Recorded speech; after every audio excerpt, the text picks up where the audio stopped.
कृष्णा। आप सभी प्रिय भक्तों का स्वागत है आपके पसंदीदा शो एक मुलाकात कृष्ण भक्त के साथ की बिल्कुल नई कड़ी, एक बिल्कुल नए और ताजे एपिसोड में। दर्शकों, इस शो की सबसे बड़ी खासियत ये है कि यहाँ पर ऐसे महान महान हस्ती उपस्थित होते हैं जो मानिए न मानिए अपने जीवन के साथ साथ करीब हजारों लोगों के जीवन को कृष्णमय बनाते हैं, उनके जीवन को सकारात्मक रूप से परिवर्तित करते हैं। इसी सिलसिले में हमने आज तक बहुत से भक्तों से बात की है, बहुत से भक्तों से उनके जीवन से अनंत शिक्षाएं लेने का प्रयास किया है। आज हमारे साथ जो विशेष व्यक्ति जुड़ने वाली हैं, उनका जीवन भी अपने आप में किसी कहानी से कम नहीं है। बहुत ही रोचक और बहुत ही इंटरेस्टिंग है उनका जीवन। अगर मैं आज की अतिथि के बारे में संक्षिप्त में आपको कुछ बताना चाहूं तो मैं आपको ये बताऊं कि प्रोफेशन से, पेशे से वो एक पेडियाट्रिशियन है और वो प्रभुपाद जी की बहुत बड़ी भक्त है, प्रभुपाद जी की बहुत बड़ी फैन है। बचपन से ही भगवान श्री कृष्ण की उन्होंने भगवान श्री कृष्ण की है, लेकिन श्रील प्रभुपाद द्वारा स्थापित इस संस्था से उनका परिचय कुछ समय बाद हुआ।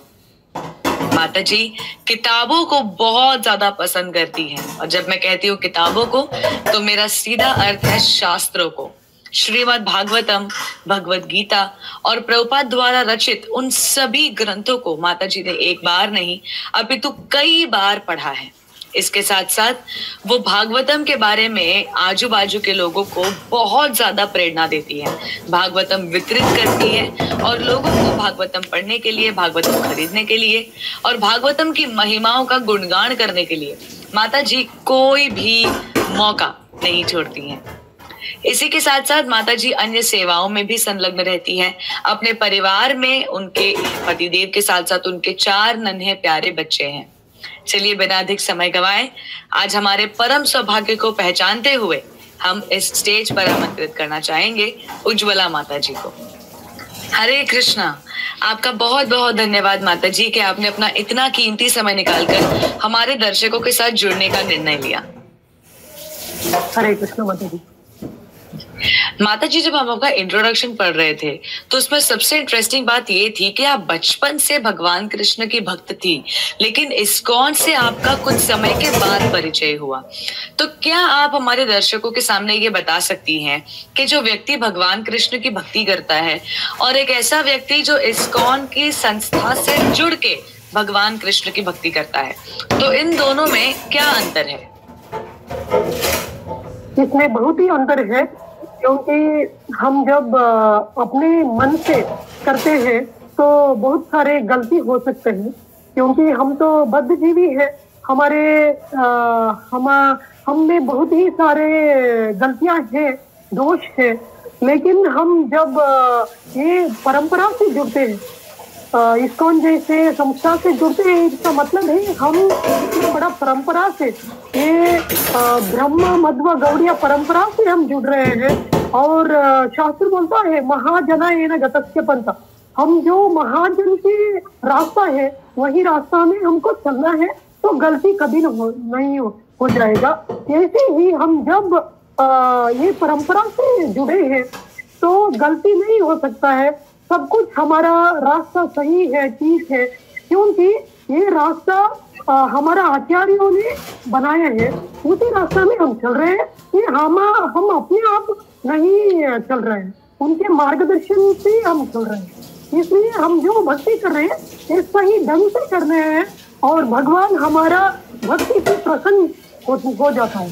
हरे कृष्ण जी, बहुत बहुत धन्यवाद। दर्शकों, उम्मीद करती हूँ कि आपने इस जवाब को, इस उत्तर को एकदम ध्यान से सुना होगा, क्योंकि माता जी ने यहाँ पर एक बहुत इंपॉर्टेंट बात कही है। देखिए, जब हम अपने आप से भक्ति करते हैं, अपने नॉर्म्स पे भक्ति करते हैं, तो इसके बहुत हाई चांसेस हैं कि हम कोई गलती कर दें, हम भगवान के प्रति कोई अपराध कर दें। लेकिन जब हम किसी संस्था से जुड़ते हैं, किसी परंपरा से जुड़ते हैं, तो हम उस मार्ग पर चलते हैं जो हमारे पूर्व आचार्यों ने हमारे लिए एकदम अच्छी तरह से स्थापित किया है। और उस मार्ग पे जब हम अच्छी तरह से चलते हैं, सभी नियमों का पालन करते हुए भगवान की भक्ति करते हैं, तो कोई अपराध नहीं होता, कोई गलती नहीं होती और भगवान के और गुरु के और आचार्यों के आशीर्वाद से हम बड़ी ही सरलता से भगवान को प्रसन्न कर सकते हैं। इसके लिए परंपरा से जुड़ना, इस्कॉन जैसी इस संस्था से जुड़ना बहुत आवश्यक है। माता जी, इसके अलावा दर्शकों को अपने बचपन के बारे में कुछ बताइए। बचपन आपका कैसा रहा और क्या किताबों को पढ़ने का शौक आपको बचपन से ही था? मेरे को तो ये बहुत ही श्रेष्ठ वैष्णव है, शुद्ध भक्त है। श्रील पुरंदरदास, श्रील कनकदास, श्रील विजयदास, श्रील गोपाल दास, ये सभी मध्व परंपरा में ही आते हैं। इनके भजन से मैं बहुत आकर्षित थी, क्योंकि हमारे घर में मेरे पापा हर दिन भजन करते थे। रात को हर दिन भजन करते थे। जैसे उनको भक्ति के बारे में ज्यादा पता नहीं है, तो भी हर दिन भजन करते थे। सभी कन्नड़ में था, तो हमको भी समझ में आता था। और ये पूरा भजन में भागवत का ही भावार्थ है, पूरा भागवती ही है। और अभी हम देखते हैं गौड़ीय वैष्णव भजन है ना, वही भजन वही सेम अर्थ में कन्नड़ में है। और जब मैं श्रील प्रभुपाद जी की बुक पढ़ने लगी, तब मेरे को इतना खुश हुई कि ये अभी तक मैं जो कन्नड़ में पुरंदरदास का भजन सुन रही थी, बोल रही थी, गा रही थी, वो सभी सेम मीनिंग, वही सेम भजन अभी श्रील प्रभुपाद जी की भावार्थ में सिर्फ ये वो कन्नड़ था, ये इंग्लिश है, बस इतना ही फर्क था। इसलिए मेरे को बहुत ही पहली बार मैं जब श्रील प्रभुपाद जी की बुक्स पढ़ने लगी, तभी मेरे को एक कोरिलेट करने को हुआ। जो शुद्ध वैष्णव बोलते हैं वो एक ही जैसे बोलते हैं, कभी उसमें डिफरेंस नहीं हो सकता है। और ये जो परंपरा है, ये भी ब्रह्म मध्व गौड़िया परंपरा है, इसलिए मेरे को बहुत ही आकर्षित हुआ। और श्रील प्रभुपाद जी का जो बोलने का तरीका है, ये भी एकदम पूर्व आचार्य की जैसे ही है। इसलिए मेरे जो बचपन से मेरे को आकर्षण था कृष्ण के ऊपर, वैष्णव के ऊपर, वही Blessings from Bali. I'm at a serene boho chic cafe and it's beautiful here. Dreamcatcher. जी माता जी, आपने एक बहुत सुंदर मेमोरी अपने बचपन के दर्शकों के साथ शेयर की कि आपके पिताजी को ऐसे तो भक्ति के इस क्षेत्र का कुछ खास ज्ञान नहीं था, पर फिर भी वो आपके परिवार में बैठ करके हर रात भजन गाया करते थे। माता जी, इसके अलावा क्या आपको आपके बचपन के ऐसे कुछ बहुत स्वीट मेमोरीज याद हैं, कुछ विशेष आपकी माता से संबंधित, आपके अगर ग्रैंड पेरेंट्स थे तो उनसे संबंधित, जो आज तक आप अपने हृदय में कैरी किए हुए हैं? क्या उन मेमोरीज के बारे में आप कुछ हमें बताना चाहेंगी? मेरे ग्रैंडफादर बहुत सारे कथा बोलते थे। वो तो हर दिन पढ़ते थे, रामायण महाभारत सभी पढ़ते थे, कथा बोलते थे। और मेरे को एक ही इंसिडेंट याद है, मैं सबसे छोटी थी फैमिली में, तो मेरे को एक ही इंसिडेंट याद है ग्रैंडफादर के बारे में। एक बार वो बोल रहे थे कि ये त्रिमूर्ति है, ब्रह्मा विष्णु और शिव त्रिमूर्ति है।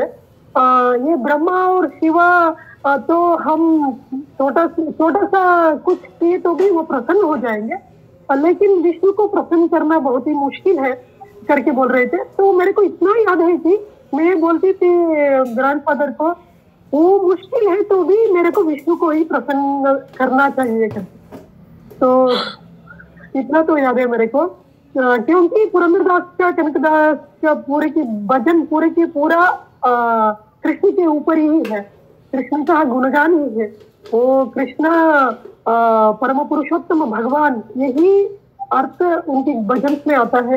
इसलिए बचपन से इतना तो पूरे की पूरा विश्वास था कि परम पुरुषोत्तम भगवान कृष्ण ही है। हरे कृष्ण जी, बहुत बहुत धन्यवाद माता जी। वाकई अगर आपने बचपन में ऐसा कहा था अपने दादाजी को, तो इससे समझ आता है कि आप कितनी चैलेंजिंग पर्सनालिटी है आपकी, आपको चैलेंजेस कितने पसंद हैं, और चैलेंजेस को एक्सेप्ट करते हुए, चैलेंजेस को पूरा करते हुए आपको कितना आनंद आता होगा। कहीं ना कहीं इससे हम रिलेट कर पाते हैं, इससे कनेक्ट कर पाते हैं आज के तारीख के आपकी सेवा को, कि आप भागवतम को इतने हाई स्केल पे डिस्ट्रीब्यूट करती हैं। क्योंकि यकीन मानिए दर्शकों, बुक्स डिस्ट्रीब्यूट करना, वो भी शास्त्रों को डिस्ट्रीब्यूट करना, अपने आप में बहुत बड़ा चैलेंज है आज, क्योंकि आज सारी चीजें आपको ऑनलाइन फ्री में अवेलेबल होती हैं। और नॉर्मल कोई फिक्शन बुक हो, रोमांस बुक हो, तो लोगों के पास टाइम भी होता है, लेकिन शास्त्रों का नाम सुनते ही, भगवान का नाम सुनते ही सबसे पहले लोग यही बोलते हैं कि हमारे पास समय नहीं है। तो माता जी की ये जो चैलेंजिंग पर्सनालिटी है, ये आज भी बरकरार है, क्योंकि माता जी नियमित रूप से भागवतम का वितरण करती हैं, उनका पठन करती हैं, श्रवण करती हैं, और भागवतम से रिलेटेड लोगों के जीवन में कोई भी यदि प्रश्न डाउट हो तो माता जी उसे क्लियर करती हैं। माता जी, आप हमें बताइए, सबसे पहली बार आप इस्कॉन की इस फिलॉसफी से कब परिचित हुई थी? मेरे को तो, मैं जब एमबीबीएस कर रही थी तब से मैं इस्कॉन में जाने लगी, लेकिन तब भी मेरे पास भागवतम था।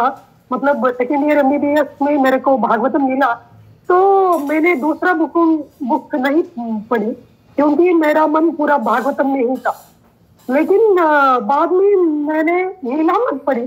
लीलामृत पढ़ने के बाद मेरे को इतना विश्वास आया कि जो श्रील प्रभुपाद ने लिखा है ये सभी भागवतम ही है, इसलिए पूरा श्रील प्रभुपाद जी का पूरे की पूरा बुक पढ़ना है करके मैंने भगवद गीता से शुरू किया।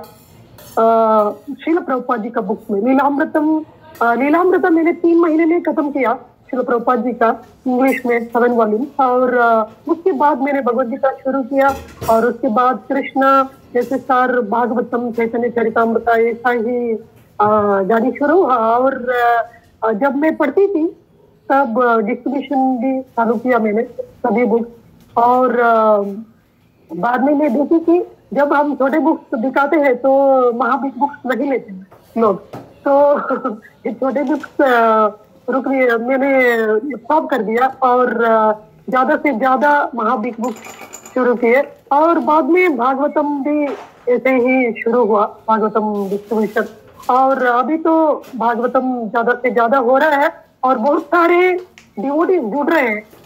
और ये श्रीमद् भागवतम सनातन धर्म का मूल ग्रंथ जो हम मनाते हैं। अभी देखिए, वामन द्वादशी है, नरसिम्हा चतुर्दशी है, कृष्ण जन्माष्टमी है, रामनवमी है, दसरा है, दिवाली है, जो कुछ बलिपाड्यमी है, जो युगादि है, संक्रांति है, शिवरात्रि है, ये सभी भागवतम से जुड़े हैं। इसलिए हर सनातनी का घर में भागवतम होना ही चाहिए। इसलिए श्री वेदव्यास जी बोलते हैं, वेदव्यास जी 4 वेदों लिखे हैं, भागवतम छोड़ के 17 महापुराण लिखे हैं, 1 लाख श्लोकों का महाभारत लिखे हैं, वेदांत सूत्र लिखे हैं। फिर भी वेदव्यास जी अपने आप बोलते हैं, भारतीय मानव जन्म प्राप्त भागवतम न यहाँ सूतम पाप परिधनैरात्मगतः तूतैकृतः।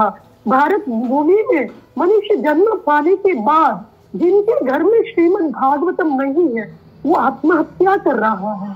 इसलिए और किसी शास्त्र के बारे में नहीं बोला वेदव्यास जी ने, महाभारत के बारे में नहीं बोला, और दूसरों उपनिषद के बारे में नहीं बोला, वेदों के बारे में नहीं बोला, सिर्फ और सिर्फ श्रीमद् भागवतम के बारे में बोले हैं, क्योंकि ये सनातन धर्म का आधार स्तंभ है। श्रीमद् भागवतम सनातन धर्म का मूल ग्रंथ है। इसलिए हमारे घर में दूसरा बुक हो ना हो, भागवतम होना ही चाहिए। हरे कृष्ण जी, बहुत बहुत धन्यवाद माता जी।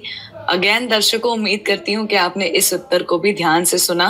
माता जी ने इस उत्तर में भी बहुत सारे इंपॉर्टेंट पॉइंट्स को हाईलाइट किया, और उन्होंने बताया कि जब वो एमबीबीएस कर रही थी तो एमबीबीएस के 2nd ईयर में उनको भागवतम मिला। माता जी, क्या आप हमारे दर्शकों को बता सकती हैं कि एमबीबीएस के दौरान आपने इतना बड़ा डिसीजन कैसे लिया कि मैं भागवतम को पढ़ूंगी? आपने बताया कि उसी दौरान आपने मात्र 3 महीने में प्रभुपाद की लीलामृत किताब को भी खत्म किया। जो लोग इस बारे में नहीं जानते, दर्शकों, प्रभुपाद की जो लीलामृत किताब है वो कम से कम इतनी मोटी है। अक्सर कर स्टूडेंट लाइफ वो फेज होता है जहां पर लोग भक्ति नहीं करते, और ये एक ऐसा फेज होता है जहां पर दूसरे भी स्टूडेंट्स को भक्ति करने से मना ही करते हैं कि तुम अभी मत करो, तुम बाद में करना, अभी तुम अपनी पढ़ाई पर ध्यान दो। तो माता जी, आपने क्यों इतने डेलिकेट मोड़ पर अपने जीवन के इतने इम्पोर्टेंट फेज में शास्त्रों को पढ़ने का निर्णय लिया, और क्या इससे आपकी पढ़ाई में हल्का सा भी नेगेटिव इफेक्ट आया? अभी देखिए, मेरा अभी एमबीबीएस में करती थी, लेकिन मेरा जीवन का लक्ष्य तो मेरे को पता था बचपन से ही। श्रील पुरंदरदास की कृपा से मेरे को लक्ष्य तो पता था कि ये जिंदगी में कृष्ण भक्ति करना ही जीवन का लक्ष्य है। इसलिए मेरे लिए तो इतना ये क्या बोलते हैं, इतना शॉकिंग कुछ नहीं था, क्योंकि जब तक मेरे को भागवतम मिला था तब तक मैं हर दिन पुरंदरदास की भजन गाती थी। हम मंदिर में जाते थे, भजन गाते थे, और भागवतम मिलने के बाद ये भी शुरू हुआ। और भागवतम मिलने के बाद मेरे को इतना विश्वास आया कि भागवतम साक्षात भगवान कृष्ण है। मेरे से बहुत सारे लोग पूछते थे तब भी, तुम तो एमबीबीएस स्टूडेंट हो, क्यों इतना इसमें मन लगा रहे हो करके। तो मैं बोलती थी, मेरा एमबीबीएस और मेरा रिश्ता सिर्फ 2 साल का रिश्ता है, और मेरा और भगवान का रिश्ता ये जन्म जन्मांतर का है, ये शाश्वत रिश्ता है। इसलिए मैं एमबीबीएस सैक्रिफाइस कर सकती हूँ, त्याग कर सकती हूँ, लेकिन भगवान को त्याग कभी नहीं कर सकती। और श्रीमद् भागवतम साक्षात भगवान है। तो हाँ, मेरे को जीवन का लक्ष्य तो पता था, क्योंकि श्रील पुरंदरदास जी के कृपा से मेरे को मालूम था कि भगवान ही जीवन का लक्ष्य है, भगवान कृष्ण ही जीवन का लक्ष्य है, और भगवान कृष्ण का सेवा ही भगवान जीवन का लक्ष्य है। इसलिए मैं एमबीबीएस त्याग कर सकती थी, लेकिन भगवान को कभी त्याग नहीं कर सकती थी। और श्रीमद् भागवतम तो साक्षात भगवान ही है, इसलिए भागवतम को त्याग करना साक्षात भगवान को ही त्याग करना ही है। इसलिए मैं ऐसा डिसीजन कभी नहीं लिया। और मेरे को मेरे फ्रेंड्स भी पूछते थे ये क्यों ऐसा कर रहे हैं करके, तो मैं बोल रही थी कि भगवान श्री पुरंदरदास बोलते हैं एक भजन में, नम्बे केट्टवरी लवो रंगे है ना नंबलार भी केट्टरो। भगवान भी बोलते हैं यही, भगवद गीता में बोलते हैं, ना मैं भक्त प्रणश्यति, मेरे भक्त कभी नाश नहीं हो जाएगा। और श्री पुरंदरदास बोलते हैं वो भजन में, जो नाश हुआ है वो जो भगवान के ऊपर विश्वास नहीं है उनको नाश हुआ है, जिनको भगवान के ऊपर विश्वास है वो कभी नाश नहीं हो सकता। इसलिए कभी भी भगवान की भक्ति करना कभी प्रतिकूल नहीं है, सभी अनुकूल ही है। और मेरे को भागवतम ही का उत्तर दिया।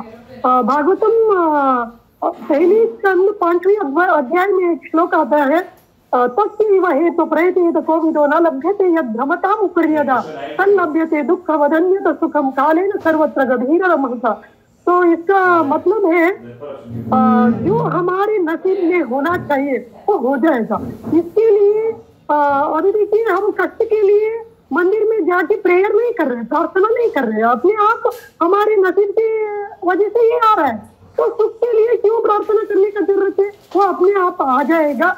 और जिसके लिए हमको प्रयत्न करना चाहिए, हमारा पूरी की पूरा शक्ति डालना चाहिए, ये भगवान की सेवा में हम प्रयत्न करना चाहिए, हमारा पूरा शक्ति उधर डालना चाहिए। इसलिए मैंने सोचा, यही श्लोक पढ़ने के बाद भागवत में मैं सोचा कि मेरे नसीब में डॉक्टर होना है तो हो जाऊंगी, इसमें इतना टेंशन लेने की क्या जरूरत है। तो सही ढंग से भागवतम पढ़ना चाहिए। तो मैंने पहले दिन से ही भागवतम पढ़ना शुरू किया। जब मैं कॉलेज में जाती थी, भागवतम बैग में लेके जाती थी, और जब भी उधर टाइम मिलता था तो भागवतम पढ़ती थी।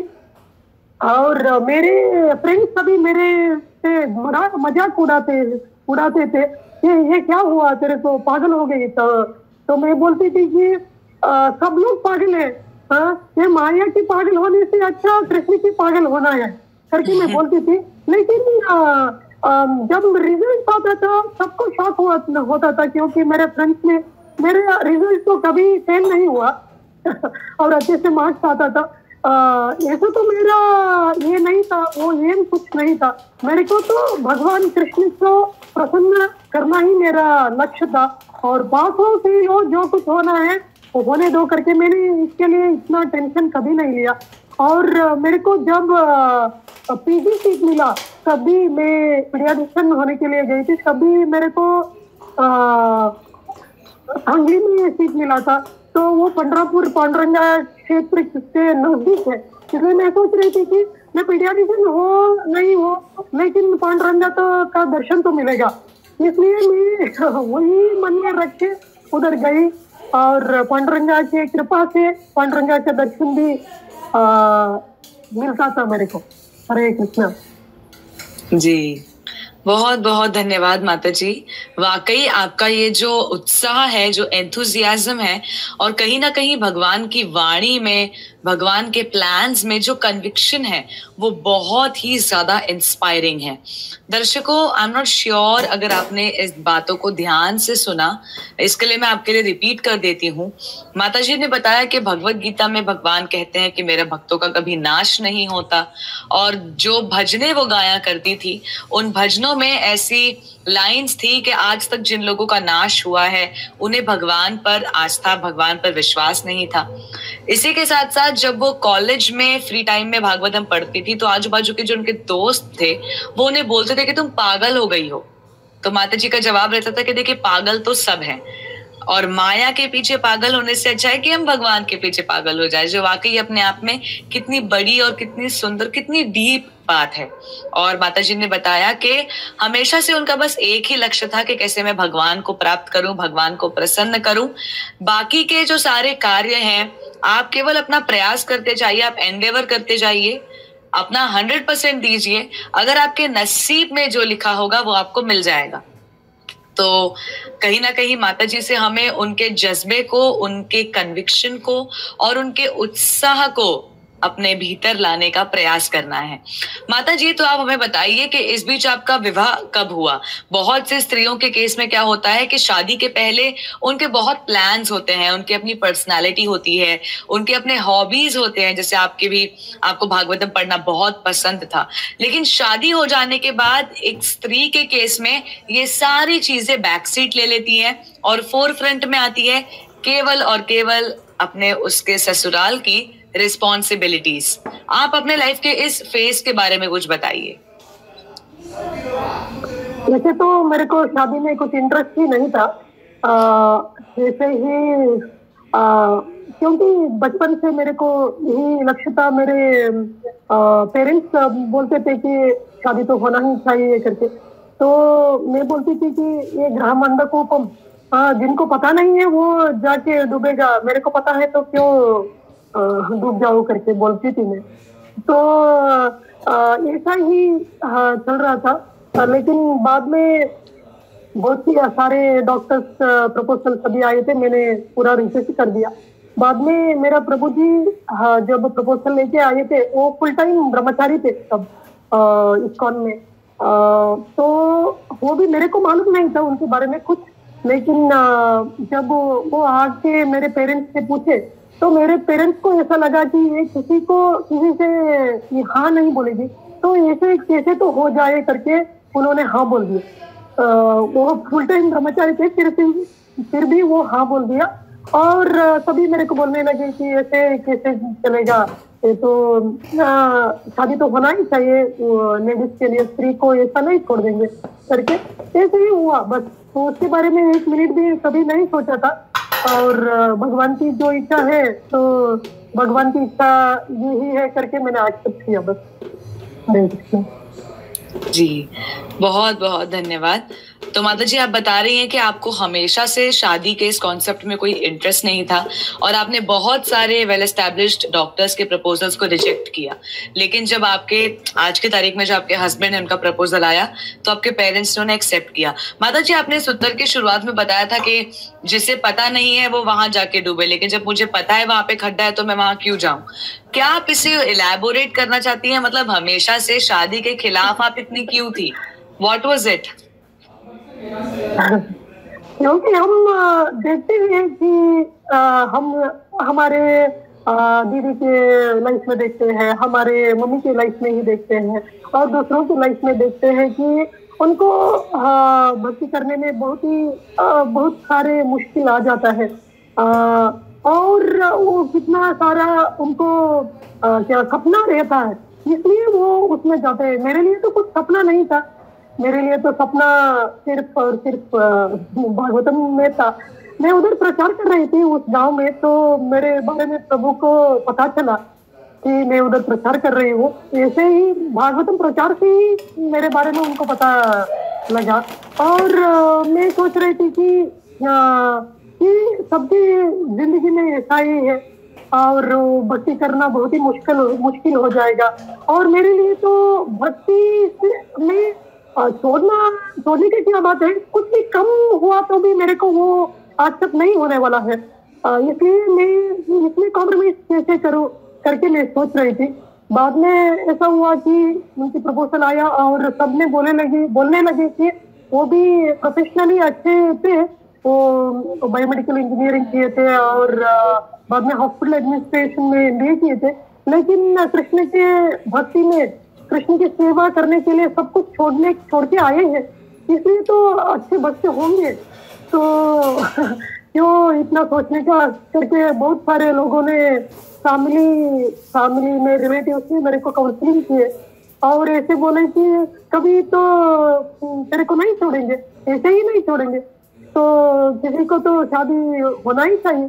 तो अभी अच्छे वक्त मिले हैं तो हाँ बोल दो, नहीं तो कल कोई तो कर्मी डॉक्टर मिले तो पूरा जिंदगी बर्बाद हो जाएगी करके मेरे को समझाए, तो मैंने हाँ बोला। बिल्कुल माता जी, बहुत बहुत धन्यवाद। और आपने कहीं ना कहीं बहुत सही डिसीजन लिया उस टाइम पे, क्योंकि आपने आज की तारीख में बहुत अच्छे परिवार को स्थापित किया है।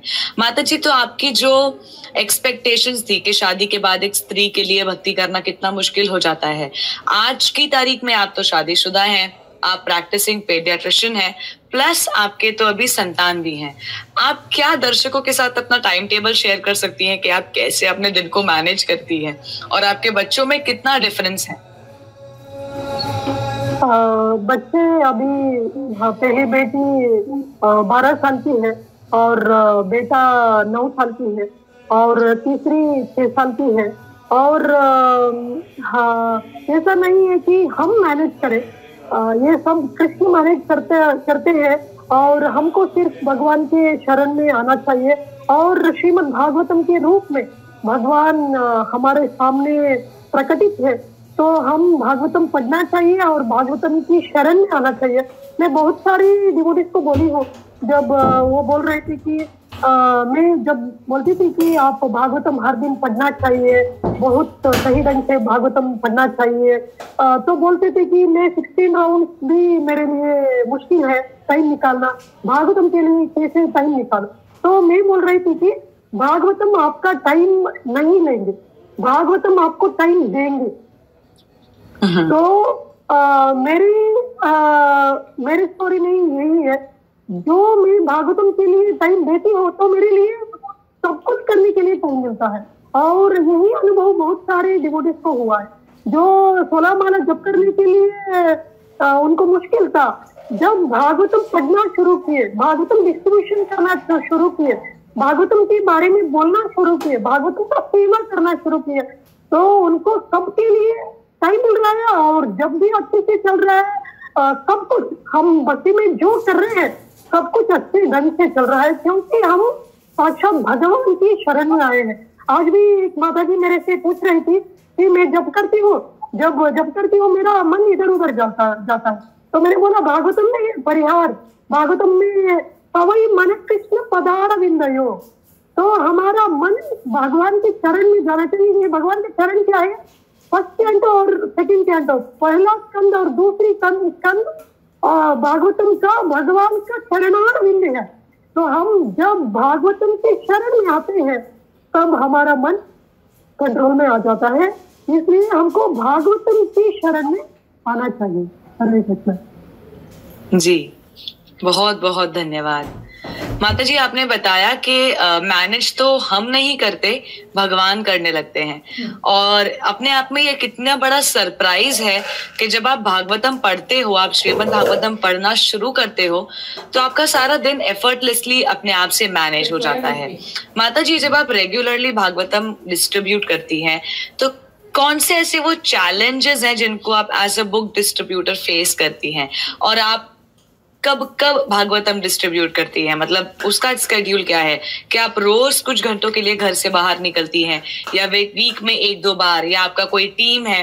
प्लीज अपने इस डिस्ट्रीब्यूशन प्रोसेस को हमारे दर्शकों के साथ शेयर कीजिए। ये मेरा ये शेड्यूल नहीं है, ये हम जो फॉलो कर रहे हैं ये चैतन्य महाप्रभु का आदेश है।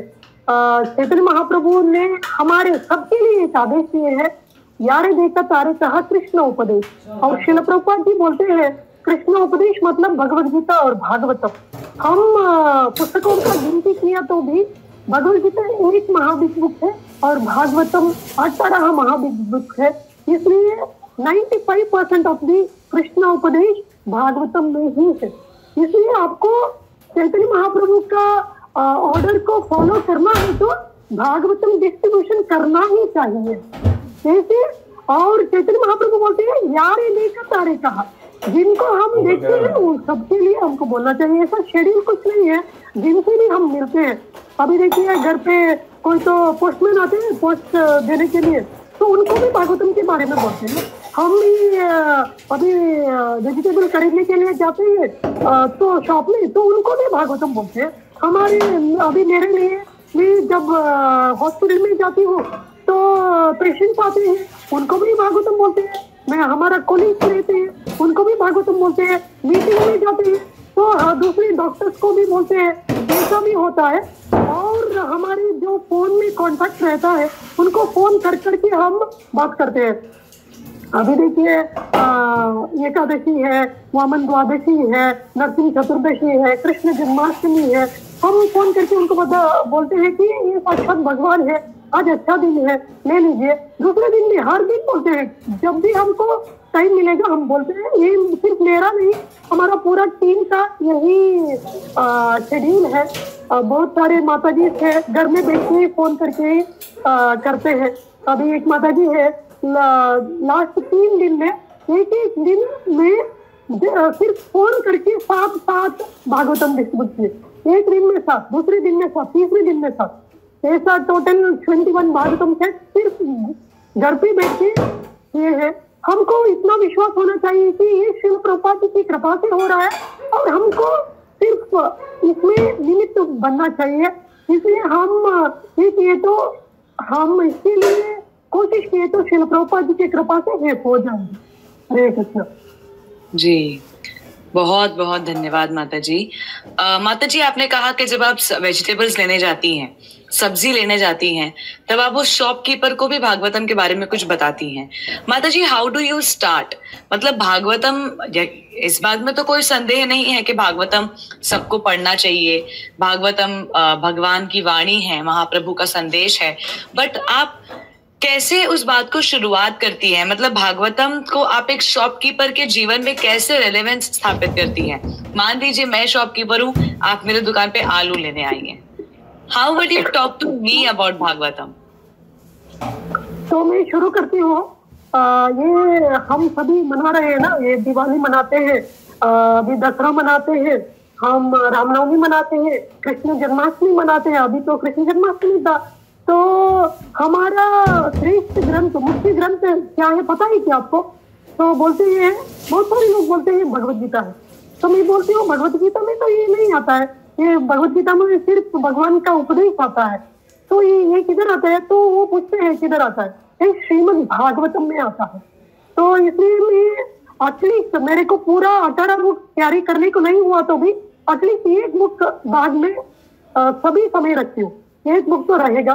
तो मैं बोलती हूँ दादी देखिए 10वीं स्कंद का पहला बुक, उसमें तो भगवान का पूरा कृष्ण लीला का शुरुआत, मतलब भगवान कंस के कारागृह में ये अवतार हो रहे हैं और उसके बाद नंदोत्सव हो रहा है।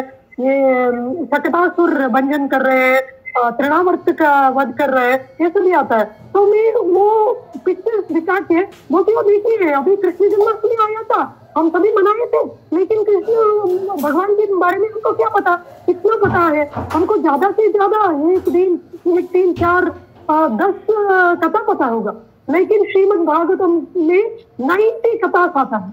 भगवान श्री कृष्ण का 90 कथास आता है, और सिर्फ भगवान के बारे में नहीं, भगवान का पूरा अवतार के बारे में हमको पता है। मत्स्य कूर्म वराह नरसिंह वामन परशुराम श्रीराम बुद्ध कल्कि, इतना ही नहीं, भगवान का और ज्यादा अवतार है, ऋषभ अवतार है, कपिलाचार्य का अवतार है, हंसावतार है, ये दत्तात्रेय अवतार है, ये सभी भागवत में आएगा, ये सब बोलते हैं।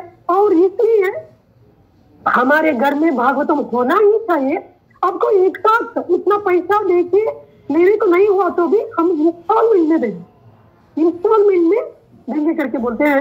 ऐसे तो हमारी टीम में वेजिटेबल वेंडर को भी भागवतम डिस्ट्रीब्यूशन किए हैं, ऑटो वालों को भी भागवतम डिस्ट्रीब्यूशन किए हैं, और डेली वेज लेबरर को भी भागवतम डिस्ट्रीब्यूशन हुआ है। और हमको उनके ऊपर दया होना चाहिए, ये भगवान की कृपा उनको मिलना चाहिए। इतना ही हमारा मन में है तो भगवान हमको इंटेलिजेंस देंगे। ददामि बुद्धि योगम, तब बुद्धि तो भगवान देंगे, और हमको सिर्फ प्रयत्न करना चाहिए। हरे कृष्ण जी, बहुत बहुत धन्यवाद माता जी। बहुत से लोगों का ऐसा भी कहना होता है कि जब आप भगवान की वाणी का प्रचार कर रहे हो, महाप्रभु के आदेश का पालन कर रहे हो, तो आप पैसे क्यों मांगते हो? बहुत से व्लॉगर्स हैं, सो कॉल्ड इन्फ्लुएंसर्स हैं, उन्होंने इन चीजों पर वीडियो बनाया है कि इस्कॉन के लोग बिजनेस करते हैं, बुक्स खरीदते हैं, बेचते हैं। बहुत से लोगों का मानना है कि अगर शास्त्र है तो आपको उन्हें मुफ्त में वितरण करना चाहिए। क्या आप इस बारे में कुछ कहना चाहेंगी? इसका उत्तर श्रील प्रभुपाद जी ने दिया है। मैं रिपीट करती हूँ। श्रील प्रभुपाद जी को किसी ने ऐसे ही पूछा, तो श्रील प्रभुपाद जी बोलते हैं, ये प्रिंट के लिए तो पैसे लगेगा ना, अभी प्रिंटर हमको मुफ्त में प्रिंट लिए तो हम भी मुफ्त में देंगे। वो प्रिंटर हमको मुफ्त में प्रिंटिंग नहीं करा है ना, इसलिए हम जो पैसे ले रहे हैं ये प्रिंटिंग के लिए जा रहा है। अभी 2-3 महीने से पहले मेरे से एक बहुत ही बूढ़ा आदमी ने एक भागवतम सेट खरीदा। मैं कुछ नहीं बोला उनको, मैंने भागवतम के बारे में बोला, और मैंने बोला कि इसमें 14,000 पेजेस आता है और 18,000 श्लोक आता है, और ये पूरा भगवान की महिमा है। सिर्फ भगवान का नहीं, हमारा सनातन धर्म में जो कुछ आ रहा है, गंगा देवी का महिमा है, शिव जी का महिमा है, भगवान का महिमा है, भगवान का पूरा अवतार का महिमा है। तो उन्होंने लिया, तो मैंने बोला ये 8,500 का है कन्नड़ में। तो उन्होंने क्या बोला पता है क्या? मैं नहीं बोली, उन्होंने बोला कि ये हम जेरोक्स शॉप में जाके जेरोक्स लिए तो भी 14,000 पेजेस के लिए 14,000 रुपए हो गए, लेकिन आपने तो 8,500 में दे रहे हैं।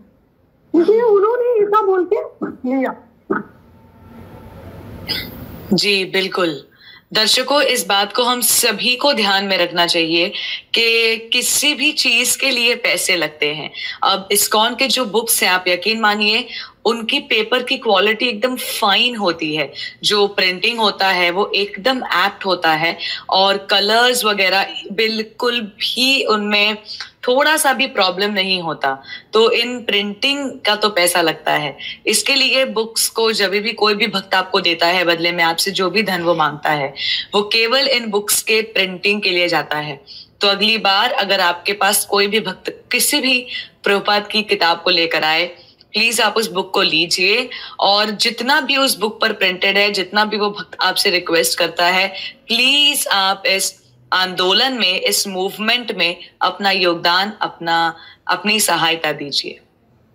माता जी, आपने बताया कि भी आपके बच्चे हैं और आप भागवतम डिस्ट्रीब्यूट करती है, जहां भी आप जाती हैं आप लोगों से भागवतम के बारे में बात करती हैं, आप हॉस्पिटल जाके भी इस बारे में बात करती हैं। आप अपनी पर्सनल साधना को कैसे मैनेज करती हैं? हमारे दर्शक जानते हैं कि इस्कॉन का जो भक्त होता है, आपने खुद भी बताया कि उन्हें 16 माला का जप करना पड़ता है, भगवान को भोग लगाना पड़ता है। आप तो भागवतम को पढ़ती भी हैं, तो कैसे मैनेज कर लेती है माता जी? मैं सुबह जल्दी उठती हूँ, अभी 3-3:30 बजे उठती हूँ, तो भागवतम पढ़ती हूँ। उठने के बाद पहला काम मैं भागवतम पढ़ती हूँ और बाद में मेरा जप करती हूँ और दूसरा सभी चलेगा। और ऐसा ही सब कुछ जो हो रहा है वो वैसे ही। अभी देखिए मैं हॉस्पिटल में जाती हूँ तो हॉस्पिटल में पेशेंट भी देखती हूँ और भागवतम डिस्ट्रीब्यूशन भी करती हूँ। मेरे टेबल के ऊपर एक सेट भागवतम हमेशा रहता है और एटलीस्ट 6-7 भागवतम की बुक्स में मेरे टेबल के ऊपर ही रहता है, वो दिखाने के लिए। जो पेशेंट्स आते हैं उनको दिखाने के लिए मैं उधर रखती हूँ और हर एक पेशेंट को मैं बोलती हूँ। अभी देखिए कभी कभी मेरा ओपीडी बिजी होता है तो मैं एक 15-20 लोगों को एक बार बुलाती हूँ, अंदर बुला के सबके लिए एक साथ बोल देती हूँ। तो ऐसा कभी नहीं होता कि कोई मेरे ओपीडी में आएगा और कभी भागवतम के बारे में नहीं सुन के वापस चले जाएगा। कुछ न कुछ तो सुन के ही जाएंगे और भागवतम का दर्शन करके ही जाएंगे। ऐसे तो बहुत सारे पेशेंट्स मेरे से भागवतम लिए हैं और इतना संतुष्ट है वो उनका खुशी देख के हमको और हमारा उत्साह बढ़ता है। हर एक पेशेंट भागवतम का दर्शन तो लेंगे और भागवतम के बारे में सुनेंगे। ऐसा कभी नहीं होता कि वो ऐसे ही चले जाएंगे। और इतना खुश है जो लिए हैं। जब मैं कभी भी बोलती हूँ कि मैं ट्रांसफर लूंगी, कल ही मेरे एक पेशेंट बोल रहे थे आप गए तो आप जो मेडिसिन दे रहे हैं ये तो हमको दूसरा डॉक्टर भी देंगे, लेकिन आप जो भवरोग का मेडिसिन दे रहे हैं, श्रीमद् भागवतम दे रहे हैं, इन्होंने भागवतम लिया है, ये तो हमको कौन देंगे, इसलिए आप इधर ही रहेंगे, आप इधर ही रह जाइए, इधर भी मत जाइए करके पेशेंट सभी रिक्वेस्ट करते हैं। और बहुत ही खुश है सब कुछ, सभी पेशेंट और पूरा स्टाफ, सभी ये पूरा गांव में सबको भागवतम के बारे में पता है। माता जी, कहीं ना कहीं ये आपके प्रीचिंग एफर्ट्स हैं, आपकी प्योरिटी है और आपका एंथुसियाज्म है कि आज आपके पूरे गांव को भागवतम के बारे में पता है। आपके पेशेंट्स आपसे इतने अटैच हो गए हैं कि वो कहीं ना कहीं जानते हैं कि आप केवल उनके शारीरिक रोग को नहीं अपितु उनके इस मानसिक रोग को, इस भव रोग को भी दूर कर रही हैं। अपने आप में ये एक भक्त के लिए कितनी बड़ी बात है। वाकई आपके जो भी गुरु हैं, श्रील प्रभुपाद हैं, स्वयं भगवान हैं, वो आपसे कितने प्रसन्न हैं। मैं पूरे दावे के साथ कह सकती हूँ आज जितने दर्शकों ने आपको सुना है वो स्वयं कहीं ना कहीं इतने से जिज्ञासु तो जरूर हुए होंगे कि आखिर अगर ये माता जी इतना भागवतम का बखान कर रही हैं, भागवतम की महिमा के बारे में बस बोले जा रही हैं, तो कुछ तो बात होगी इस भागवतम में। जिज्ञासावश आज बहुत सारे दर्शक भागवतम पढ़ेंगे। माता जी, आपसे बात करके हमें बहुत आनंद मिला, आपसे बात करके बहुत उत्साह, बहुत प्रेरणा मिली और कहीं ना कहीं हमें समझ आया कि हमारे इस सनातन धर्म का जो मूल्य शास्त्र है वो श्रीमद् भागवतम है, क्योंकि उसमें हमारे सनातन धर्म से संबंधित सभी चीजों का वर्णन है। माता जी, क्या आप जाने से पहले हमारे दर्शकों को एक आखिरी मैसेज देना चाहती हैं? आखिरी मैसेज, पहला मैसेज और बीच का मैसेज सभी एक ही मैसेज है। भागवतम में प्रहलाद महाराज बोलते हैं कौमार आचरित प्राज्ञो धर्मान भागवतानि दुर्लभम मानुषम जन्म तदपि अध्रुवम अर्थदम।